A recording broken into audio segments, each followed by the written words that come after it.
السلام علیکم ورحمۃ اللہ وبرکاتہ۔ تفسیر کی یہ ہماری کلاس ہے، مختصر تفسیر کی سورۃ البروج میں پڑھوں گی، اس کی مختصر ترجمہ اور تفسیر کروں گی۔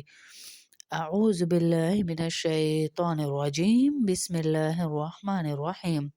والسماء ذات البروج والیوم الموعود وشاہد ومشہود قتل اصحاب الاخدود النار ذات الوقود اذ هم عليها قعود وهم على ما يفعلون بالمؤمنين شهود وما نقموا منهم إلا أن يؤمنوا بالله العزيز الحميد الذي له ملك السماوات والأرض واللہ علی کل شیء شہید۔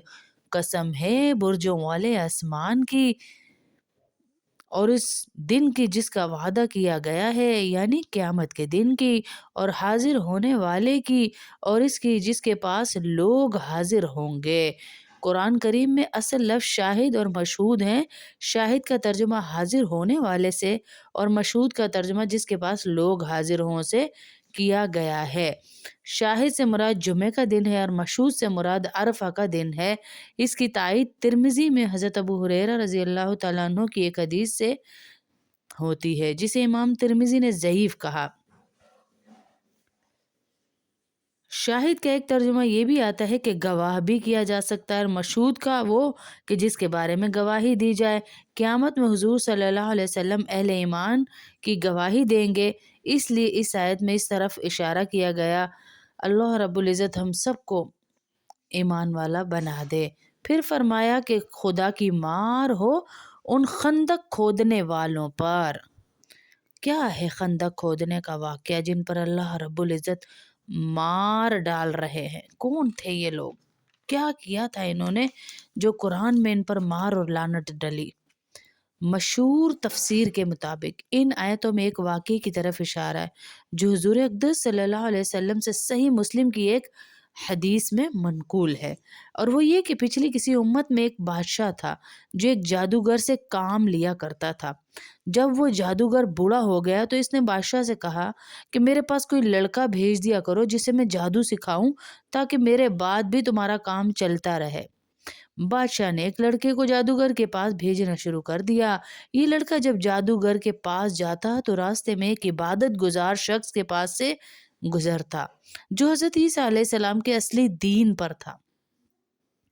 ایسے شخص کو راہب کہتے تھے اور توحید کا قائل بھی تھا۔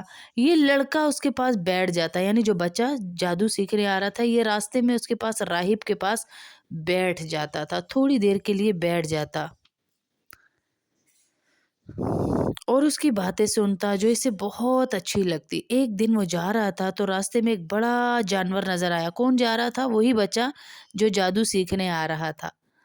تو اسے بہت بڑا ایک جانور نظر آیا جس نے لوگوں کا راستہ روکا ہوا تھا۔ بعض روایتوں میں کہ وہ جانور شیر تھا۔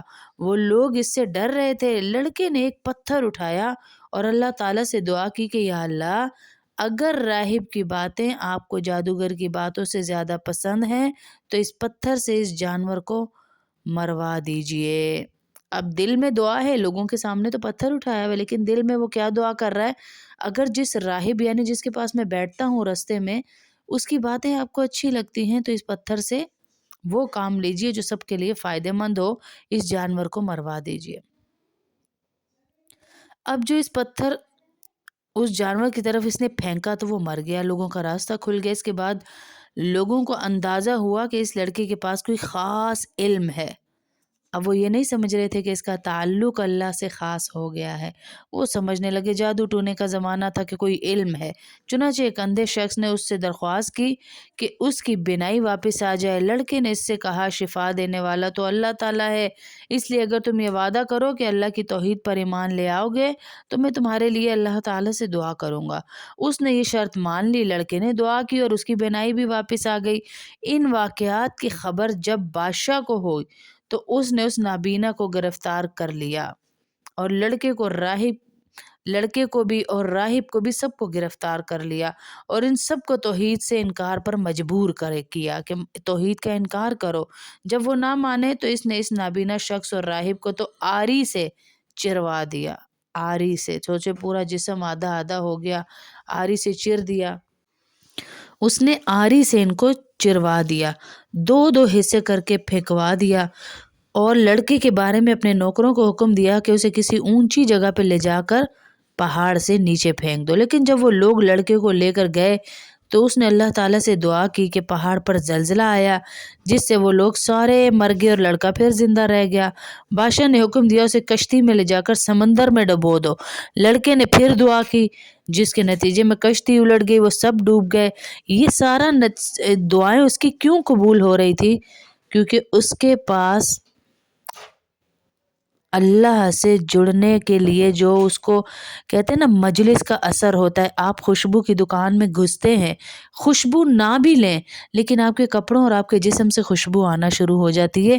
اسی طرح آپ کسی مجلس میں 2-3 منٹ بھی بیٹھ جاتے ہیں نا، اللہ والوں کی صحبت جو ہے نا 100 سال کی عبادت سے بہتر ہے۔ اللہ والوں کی صحبت، اب یہ صحبت کا نتیجہ تھا، نیک صحبت کا نتیجہ تھا جو اس کی دعائیں اللہ قبول فرما رہے ہیں۔ لیکن لڑکا بچتا گیا۔ بادشاہ نے حکم دیا کہ اسے کشتی میں لے جا کر سمندر میں پھینک دو۔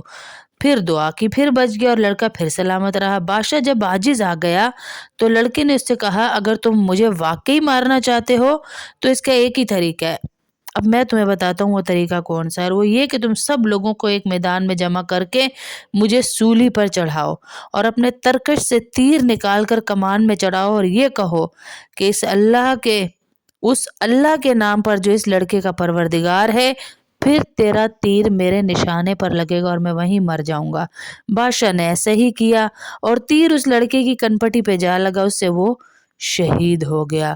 لوگوں نے جب یہ دیکھا کہ اتنی دفعہ اس نے مارنا چاہا لیکن وہ مرا نہیں، جب اس نے اللہ کا نام لیا تو وہ مر گیا، تو سارے لوگ جو جمع تھے وہ سب ایمان لے اور مسلمان ہو گئے۔ یہ ہے ہواؤں کے ذریعے اللہ کا پیغام پہنچا دینا۔ دیکھ لیں، خود تو وہ چلا گیا لیکن اللہ کے پیغام کو پوری بستی میں پھیلا گیا۔ اس موقع پر بادشاہ نے ان کو سزا دینے کے لیے سڑکوں کے کناروں پر خندقیں کھدوا کر ان میں آگ بھڑکائی اور حکم دیا کہ جو جو دین پر چل رہا ہے حق کو نہ چھوڑے انہیں خندقوں میں ڈالتے چلے جاؤ۔ یہ وہ والے خندق والوں پہ، خندق کھودنے والوں پہ اللہ کی مار ہو رہی ہے، اس بادشاہ پہ اور اس کے ساتھ جو کھدوانے والے تھے ان سب پہ، کہ وہ دین کو چھڑوانے کے لیے لوگوں کو آگ میں پھینکتے جا رہے تھے۔ ایک بڑی تعداد کو زندہ جلا دیا ایمان والوں کو۔ صحیح مسلم کی اس حدیث میں یہ صراحت نہیں۔ اللہ رب العزت ہم سب کو بچائے اور ہم سب کے ایمان کی ایسی ہی حفاظت فرمائے جیسی کہ یہاں پر ہم سن رہے ہیں۔ یہ ہیں وہ خندق والے جن کا یہاں واقعہ آیا ہے کہ مار ہو اللہ کی ان خندق والوں کے اوپر۔ قتل اصحاب الاخدود، یہ والا۔ اب آگے پڑھتے ہیں، ان الذین فتنوا المؤمنین والمؤمنات ثم لم يتوبوا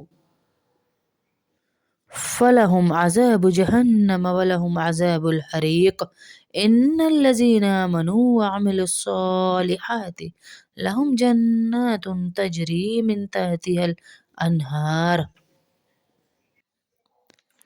ذلك الفوز الكبير ان بطش ربك لشديد انه هو يبدئ ويعيد وهو الغفور الودود ذو العرش المجيد فعال لما يريد هل أتاك حديث الجنود فرعون وثمود